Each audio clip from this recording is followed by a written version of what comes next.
Hello, welcome to the lesson entitled The Scope of Modern Web Development. In this lesson, we will discuss the following questions. First, what is web development today? Second, what are the areas of expertise in web development?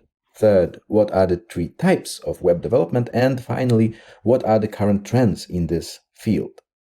So let's start with a short definition of web development. Web development refers to technologies, practices, and tools that are used to create and maintain interactive websites and web applications.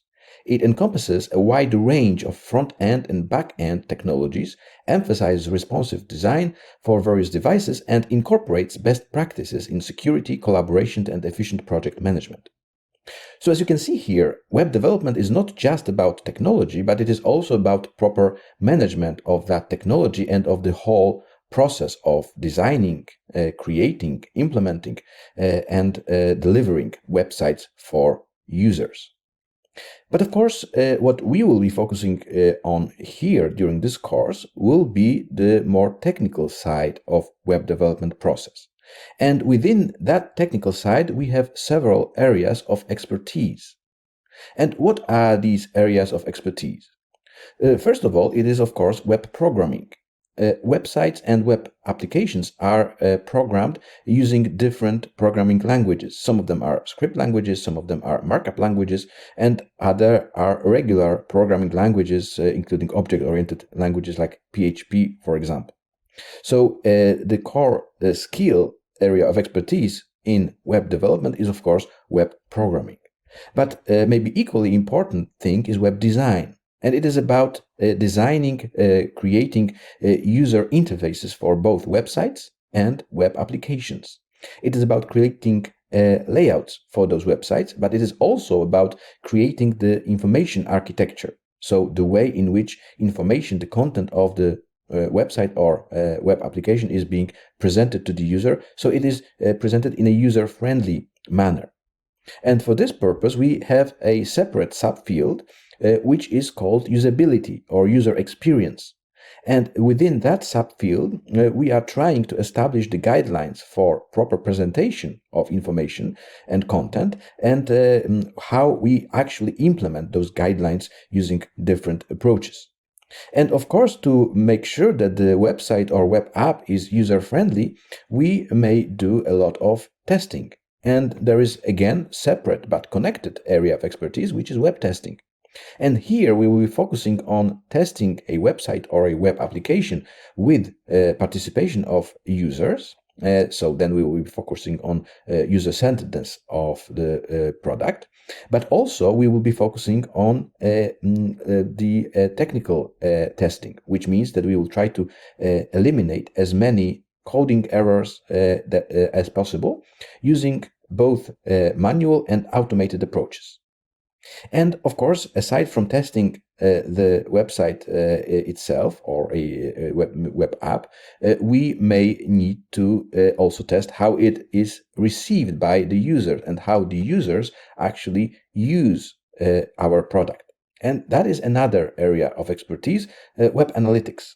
And here we will be using different tools to study the data regarding the way in which users interact with our website.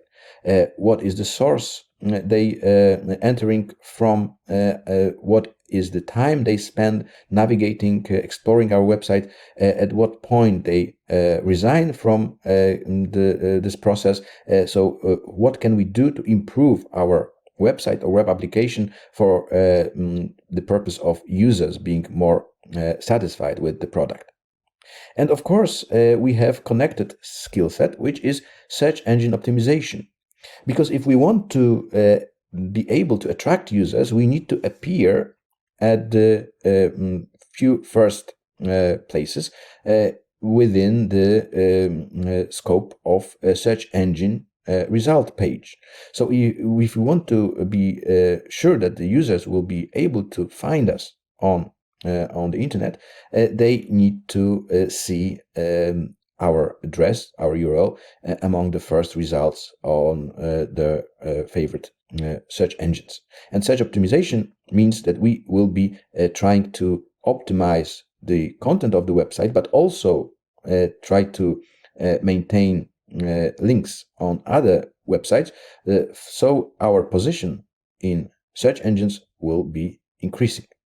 So as you can see here, we have a lot of ground to cover if we want to understand the scope of web development. But to put it slightly differently, if we talk strictly about producing websites, we may consider three types of web development. The first one is front-end development, and it involves creating the visual and interactive elements of a website or web application that users see and may interact with directly. And here we'll be using mainly client-side technologies like HTML, CSS, and JavaScript. On the other end is back-end web development, and it focuses on the server side of web applications and websites, and it is about managing databases, writing server-side code, and handling those behind-the-scenes functionalities that support the front end. And the third type of web development will be full stack development. And it is, as you may already guess, both front end and back end expertise. And it requires proficiency and understanding of those both front and back end side of the web development process. And frequently you may find job ads that are actually dedicated to full stack developers. Those who will be able to work on both interface, layout of the website, and also could manage those behind the scenes functionalities and aspects of delivering a website or web application. The last thing that I would like to discuss before concluding this lesson would be trends in web development, because we may stuck to this idea that the web development is mainly about producing websites, and therefore we need to learn HTML and CSS, and that would be sufficient. But actually it is, of course, no longer sufficient. There are at least three trends that I would like to point out to that we may need to keep in mind while we'll be learning the basics of web development. The first one is called progressive web apps. And here we are talking about native app-like experience for web applications. Progressive web apps are a not separate technology in itself. This is rather an approach to producing web applications in a way that would allow users to interact with them as if they were using apps or on their mobile devices. So it is about making those apps available offline, making sure that you can manage and send push notifications, and that the whole experience will be rather different than with the regular websites. And progressive web apps could very easily be then used as any other app on users' phones. So the whole experience is aimed at being seamless, as being in a way as if we are using regular apps. So we will be lowering the barrier that users may encounter while interacting with the regular website. The second trend is related to the expansion of the use of cloud-based infrastructure. It is called serverless architecture. So normally, especially if you are a full stack developer, you need to also focus on maintaining a separate web server, on maintaining a database server. While you are doing that, you spend more time on infrastructure than you may need to spend, and you may have less time for actual producing of the website, on coding. So in serverless architecture, you are in a way giving away those more engaging server-side tasks by using cloud-based functions. So you are focusing on coding and producing a website, and those functions that you may need, like for example database server, are being managed by a cloud solution. So the expansion of cloud services or cloud platforms means that you as a web developer you are no longer required to actually engage with the server side, infrastructure side aspect of web development. And the third trend, which may be obvious today, is the use of artificial intelligence, and especially of generative AI, which could be used to create dynamic content for your website, for coding and testing web applications. So, of course, one example of the use of AI would be to generate dynamic content that would be personalized, that would be used to actually somehow respond to the requirements and preferences of particular users. But it could be also used to write code, or at least assist you in writing code for your website or web application.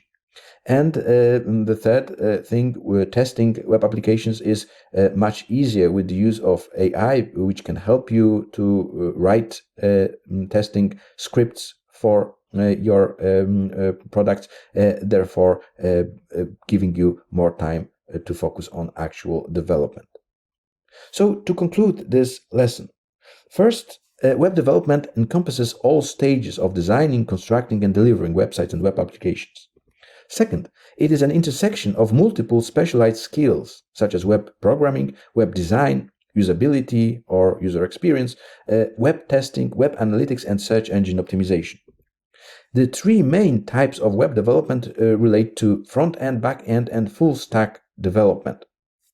And the three trends that I discussed, progressive web apps, serverless architecture, and the use of AI, are among the current trends in web development, but there are more, and hopefully we'll speak about them very soon. But for now, thank you so much, and I will speak to you soon.